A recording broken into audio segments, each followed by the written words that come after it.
Welcome back. Let's read about this old game.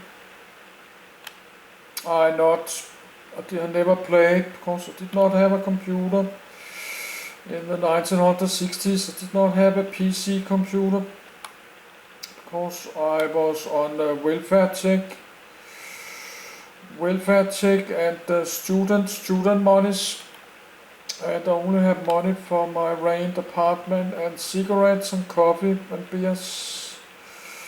And I did never save up any money. I did spend all my money every month, always. Let's read about it. Quake, video game. This article is about the video game. For the series, see Quake, series. This article needs additional citations for verification. Please help improve this article by adding citations to reliable sources. Unsourced material may be challenged and removed. Find sources: Quake video game news times newspapers times books times scholar times Chester, August 2017. Learn how and when to remove this message. Quake is a first-person shooter game developed by ID Software and published by GT Interactive. The first game in the Quake series, it was originally released for MS-DOS, Microsoft Windows, and Linux in 1996, followed by macOS and Sega Saturn in 1997 and Nintendo 64 in 1998. The game's plot is centered around teleportation experiments, dubbed slipgates, which have resulted in an unforeseen invasion of Earth by a hostile force codenamed Quake, which commands a vast army of monsters. The player takes the role of a soldier, later dubbed Ranger, whose mission is to travel through the slipgates in order to find and destroy the source of the invasion. The game is split between futuristic military bases and medieval, Gothic environments, featuring both science fiction and fantasy weaponry and enemies as the player battles possessed soldiers and demonic beasts such as ogres or armor-clad knights. Quake heavily takes inspiration from Gothic fiction and in particular the works of H.P. Lovecraft. The game went through many revisions during development, and had originally been inspired by a Dungeons & Dragons campaign held among ID Software staff. The successor to ID Software's Doom series, Quake built upon the technology and gameplay of its predecessor. Unlike the Doom engine before it, the Quake engine offered full real-time 3D rendering and had early support for 3D acceleration through OpenGL. After Doom helped popularize multiplayer deathmatches, Quake added various multiplayer options. Online multiplayer became increasingly common, with the Quake World update and software such as Quake Spy making the process of finding and playing against others on the internet easier and more reliable. Quake featured music composed by Trent Reznor and his band 9 Inch Nails. Quake is often cited as one of the best video games ever made. Despite its critical acclaim, Quake's development was controversial in the history of ID Software. Due to creative differences and a lack of leadership, the majority of the team left the company after the game's release, including co-founder John Romero. An enhanced version of Quake was developed by Native Studios and published by Bethesda Softworks and was released for Nintendo Switch, PlayStation 4, Windows, and Xbox One consoles in August 2021, including the original game's first 2 expansions and 2 episodes developed by Machine Games. The PlayStation 5 and Xbox Series X/S versions were released in October 2021. Gameplay, Edit. In Quake's single-player mode, players explore levels, facing monsters and finding secret areas before reaching an exit. Switches or keys open doors, and reaching the exit takes the player to the next level. Before accessing an episode, there is a set of 3 pathways with easy, medium, and hard skill levels. The 4th skill level, Nightmare, was described by the game manual to be so bad that the entry is hidden, so people won't wander in by accident. In-game screenshot. Quake's single-player campaign is organized into 4 individual episodes with 7 to 8 levels in each, including 1 secret level per episode, one of which is a low-gravity level that challenges the player's abilities in a different way. If the player's character dies, they must restart at the beginning of that level. The game may be saved at any time in the PC versions and between levels in the console versions. Upon completing an episode, the player is returned to the hub start level, where another episode can be chosen. Each episode starts the player from scratch, without any previously collected items. Episode 1, which formed the shareware or downloadable demo version of Quake, has the most traditional layout with a boss in the last level. The ultimate objective at the end of each episode is to recover a magic rune. After all of the runes are collected, the floor of the hub level opens up to reveal an entrance to the end level which contains a final puzzle. Multiplayer, Edit. In multiplayer mode, players on several computers connect to a server, which may be a dedicated machine or on one of the player's computers, where they can either play the single-player campaign together in co-op, cooperative, mode, or play against each other in multiplayer. When players die in multiplayer mode, they can immediately respawn, but will lose any items that were collected. Similarly, items that have been picked up previously respawn after some time, and may be picked up again. The most popular multiplayer modes are all forms of deathmatch. Deathmatch modes typically consist of either free-for-all, no organization or teams involved, one-on-one duels, or organized team play with 2 or more players per team, or clan. Players frequently implement mods during team play. Monsters are not normally present in team play, as they get in the way and reveal the positions of the players. The gameplay in Quake was considered unique for its time because of the different ways the player can maneuver through the game. Bunny hopping or strafe jumping allow faster movement, while rocket jumping enables the player to reach otherwise inaccessible areas at the cost of some self-damage. The player can start and stop moving suddenly, jump unnaturally high, and change direction while moving through the air. Many of these non-realistic behaviors contribute to Quake's appeal. Multiplayer Quake was one of the first games singled out as a form of electronic sport. A notable participant was Dennis Fong, who won John Carmack's Ferrari 328 at the Microsoft-sponsored Red Annihilation tournament in 1997. Synopsis, Edit. In the single-player game, the player takes the role of the protagonist, unnamed in Quake but referred to as Ranger in later games, voiced by Trent Reznor, who is sent into a portal in order to stop an enemy code-named Quake. The government had been experimenting with teleportation technology and developed a working prototype called a slipgate. The mysterious Quake compromised the slipgate by connecting it with its own teleportation system, using it to send death squads to the human dimension in order to test the martial capabilities of humanity.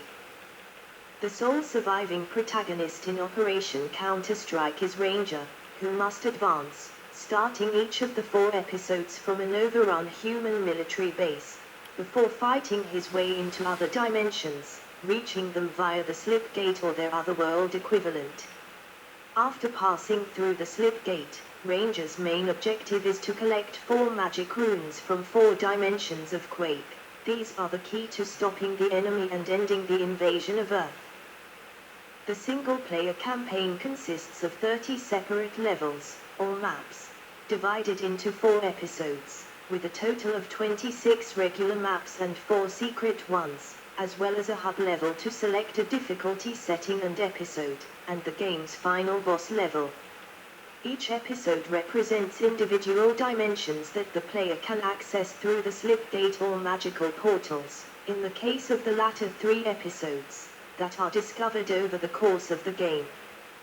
The various realms consist of a number of Gothic, medieval, and lava-filled caves and dungeons, with a recurring theme of hellish and satanic imagery reminiscent of Doom, such as pentagrams and images of demons on the walls. The game's setting is inspired by dark fantasy influences, including H.P. Lovecraft's Cthulhu mythos. Dimensional shamblers appear as enemies. The spawn enemies are called Formless Spawn of Sithogyo in the manual. The boss of the first episode is named Cthan. The main villain is named Shub-Nigrath and is explicitly stated to be an old one, and the 4 episodes all have Lovecraftian names. Development, edit. Quake's development was troubled, and the game went through several incarnations over the course of its development. The Fight for Justice, 1990-91, edit.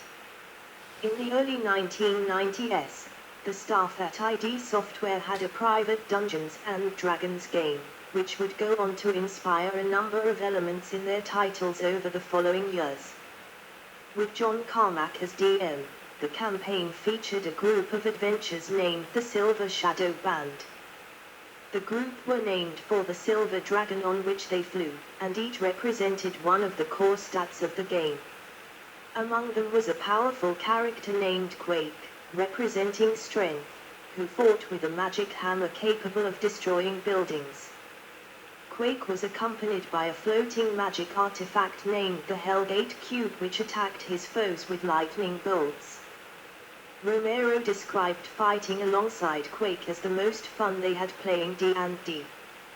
The Silver Shadow Band did contract work for Justice, an even more powerful group. The original campaign concluded in early 1992, after Romero's character made a deal with a demon, exchanging a book called the Demonomicron for a magic sword called the Decatana, which resulted in a demonic invasion that wiped out the material plane. A preview included with ID Software's first release, 1990's Commander Keen, advertised a game entitled The Fight for Justice as a follow-up to the Commander Keen trilogy. It would feature a character named Quake, the strongest, most dangerous person on the continent, armed with thunderbolts and a ring of regeneration. Conceived as a VGA full-color side-scrolling role-playing video game, The Fight for Justice was never released. The team briefly explored making the project in 1991 but abandoned the idea as the technology for it simply didn't exist at the time. The project was only in development for about 2 weeks. As a melee action game, 1994-95, edit. A return to the Quake concept was raised by John Romero in a meeting in late 1994, when discussing the next engine and main project after the completion of Doom 2. Newer members of the team, including American Miggy and Sandy Peterson, had not been present for the original D&D campaign or game project, but were on board with the idea after it was explained to them, and the team was then in agreement about the broad direction of the title. In the 1st of December, 1994, post to an online bulletin board, John Romero wrote, "Okay, people. It seems that everyone is speculating on whether Quake is going to be a slow, RPG-style light action game. Wrong. What does ID do best and dominate at? Can you say action? I knew you could. Quake will be constant, hectic action throughout, probably more so than Doom."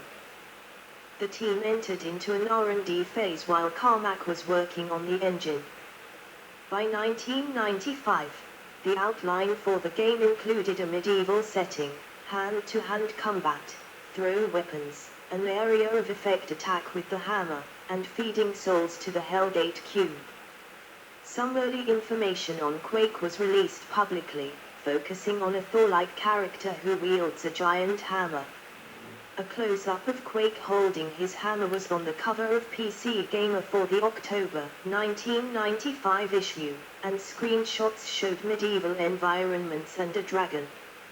Romero revealed in 2023 that the dragon model was never actually implemented, and had simply been placed in the sky for the screenshot.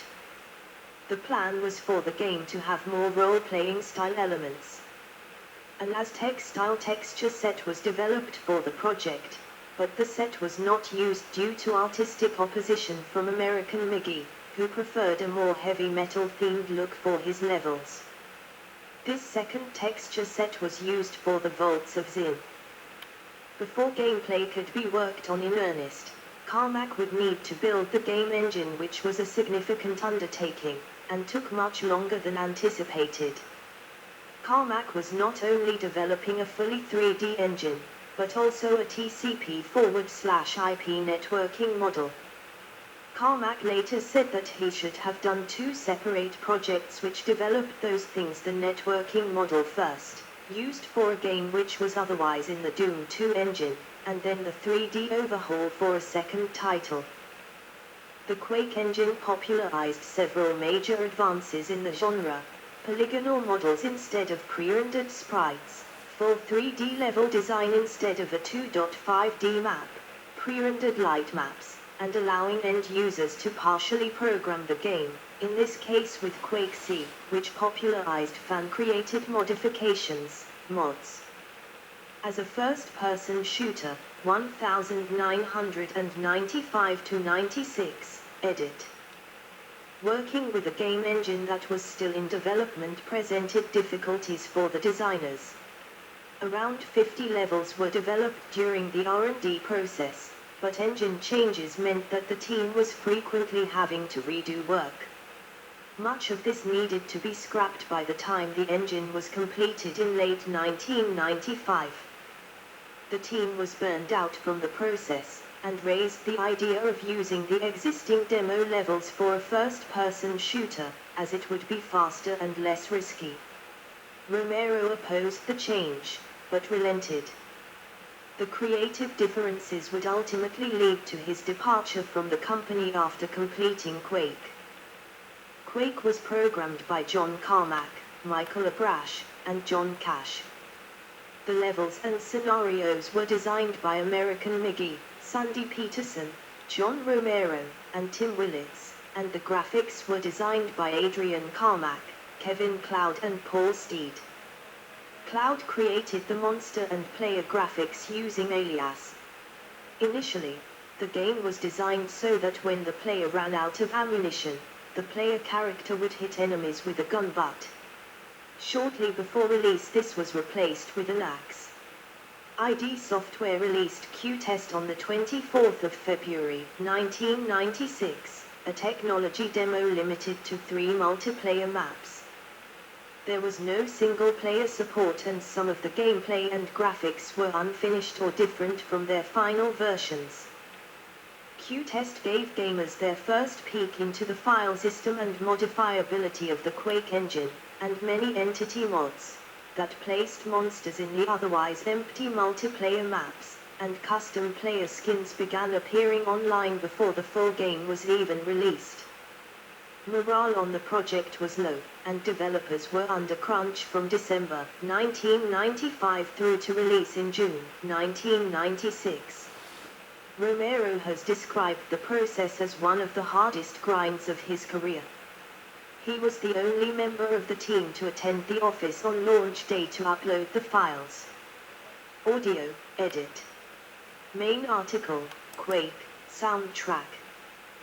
Quake's music and sound design was done by Trent Reznor and 9 Inch Nails, using ambient soundscapes and synthesized drones to create atmospheric tracks.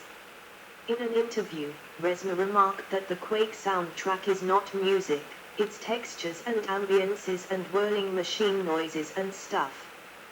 We tried to make the most sinister, depressive, scary, frightening kind of thing. It's been fun. The game includes an homage to Reznor in the form of ammo boxes for the Nailgun and Super Nailgun decorated with the 9 Inch Nails logo. The idea to use 9-inch nails for the soundtrack was raised by American Miggy, who had been listening to their album The Downward Spiral during his work on the game. Romero was initially skeptical as he had envisioned a more ambient tone, but was open to the idea of the band composing with that tone in mind. ID approached the band's agents, and the group had agreed to do the soundtrack by the following day as they were Doom fans and excited by the project. Miggy handled the delivery of the soundtrack from there on. A legal issue that rose late in development with the record company meant that the code to play the audio from the CD was among the final changes made before release. Some digital re-releases of the game lack the CD soundtrack that came with the original shareware release. The 2021 enhanced version includes the soundtrack. Community content, edit. Quake can be heavily modified by altering the graphics, audio, or scripting in Quake C, and has been the focus of many fan-created modifications, known as mods. The first mods were small gameplay fixes and patches initiated by the community, usually enhancements to weapons or gameplay with new enemies. Later mods were more ambitious and resulted in Quake fans creating versions of the game that were drastically different from ID Software's original release. The first major Quake mod was Team Fortress. This mod consists of capture the flag gameplay with a class system for the players. Players choose a class, which creates various restrictions on weapons and armor types available to that player, and also grants special abilities. For example, the Bread and Butter Soldier class has medium armor, medium speed, and a well-rounded selection of weapons and grenades, while the Scout class is lightly armored, very fast, has a scanner that detects nearby enemies, but has very weak offensive weapons. One of the other differences with CTF is the fact that the flag is not returned automatically when a player drops it. Running over one's flag in 3-wave CTF would return the flag to the base, and in TF the flag remains in the same spot for pre-configured time and it has to be defended on remote locations. This caused a shift in defensive tactics compared to 3-wave CTF.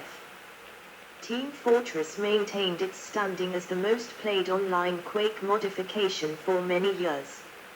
After the developers joined Valve, Team Fortress was ported to the Gold SRC engine as Team Fortress Classic.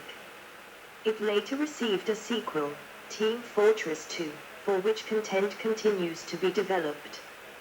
Another popular mod was 3-wave Capture the Flag, CTF, primarily authored by Dave Zoidkirsch. 3-wave CTF is a partial conversion consisting of new levels, a new weapon, a grappling hook, power-ups, new textures, and new gameplay rules. Typically, 2 teams, red and blue, would compete in a game of Capture the Flag, though a few maps with up to 4 teams, red, blue, green, and yellow, were created. Capture the Flag soon became a standard game mode included in most popular multiplayer games released after Quake. Rocket Arena provides the ability for players to face each other in small, open arenas with changes in the gameplay rules so that item collection and detailed level knowledge are no longer factors. A series of short rounds, with the surviving player in each round gaining a point, instead tests the player's aiming and dodging skills and reflexes. Clan Arena is a further modification that provides team play using Rocket Arena rules. One mod category, bots, was introduced to provide surrogate players in multiplayer mode. Arcane Dimensions is a single-player mod. It is a partial conversion with breakable objects and walls, enhanced particle system, numerous visual improvements and new enemies and weapons. The level design is much more complex in terms of geometry and gameplay than in the original game. There are a large number of custom levels that have been made by users and fans of Quake. As of 2019, New maps are still being made, over 20 years since the game's release. Custom maps are new maps that are playable by loading them into the original game. Custom levels of various gameplay types have been made, but most are in the single-player and deathmatch genres. More than 1,500 single-player and a similar number of deathmatch maps have been made for Quake. Source ports, edit. Quake, edit. In late 1996, ID Software released Quake, a source port of the Quake engine to support hardware-accelerated rendering on graphics cards using the Rendition Variant chipset. Aside from the expected benefit of improved performance, Quake offered numerous visual improvements over the original software-rendered Quake. It boasted full 16-bit color, bilinear filtering, reducing pixelation, improved dynamic lighting, optional anti-aliasing, and improved source code clarity, as the improved performance finally allowed the use of go-tos to be abandoned in favor of proper loop constructs. As the name implied, Quake was a proprietary source port specifically for the Variant. Consumer 3D acceleration was in its infancy at the time, and there was no standard 3D API for the consumer market. After completing Quake, John Carmack vowed to never write a proprietary port again, citing his frustration with Rendition's speedy 3D API. Quake World, edit. To improve the quality of online play, ID Software released Quake World in December 1996, a build of the Quake engine that featured significantly revamped network code including the addition of client-side prediction. The original Quake's network code would not show the player the results of their actions until the server sent back a reply acknowledging them. For example, if the player attempted to move forward, the client would send the request to move forward to the server, and the server would determine whether the client was actually able to move forward or if it ran into an obstacle, such as a wall or another player. The server would then respond to the client, and only then would the client display movement to the player. This was fine for play on a LAN, a high bandwidth, very low latency connection, but the latency over a dial-up internet connection is much larger than on a LAN, and this caused a noticeable delay between when a player tried to act and when that action was visible on the screen. This made gameplay much more difficult, especially since the unpredictable nature of the internet made the amount of delay vary from moment to moment. Players would experience jerky, laggy motion that sometimes felt like ice skating, where they would slide around with seemingly no ability to stop, due to a build-up of previously sent movement requests. John Carmack has admitted that this was a serious problem that should have been fixed before release, but it was not caught because he and other developers had high-speed internet access at home. After months of private beta testing, Quake World, written by John Carmack with help from John Cash and Christian Antcal, was released on the 13th of December, 1996. The client portion followed on the 17th of December. Official ID Software development stopped with the test release of Quake World 2.33 on the 21st of December, 1998. The last official stable release was 2.30. Quake World has been described by IGN as the first popular online first-person shooter. With the help of client-side prediction, which allowed players to see their own movement immediately without waiting for a response from the server, Quake World's network code allowed players with high-latency connections to control their character's movement almost as precisely as when playing in single-player mode. The netcode parameters could be adjusted by the user so that Quake World performed well for users with high and low latency. The trade-off to client-side prediction was that sometimes other players or objects would no longer be quite where they had appeared to be, or, in extreme cases, that the player would be pulled back to a previous position when the client received a late reply from the server which overrode movement the client had already previewed. This was known as warping. As a result, some serious players, particularly in the US, still preferred to play online using the original Quake engine, commonly called NetQuake, rather than Quake World. However, the majority of players, especially those on dial-up connections, preferred the newer network model, and Quake World soon became the dominant form of online play. Following the success of Quake World, client-side prediction has become a standard feature of nearly all real-time online games. As with all other Quake upgrades, Quake World was released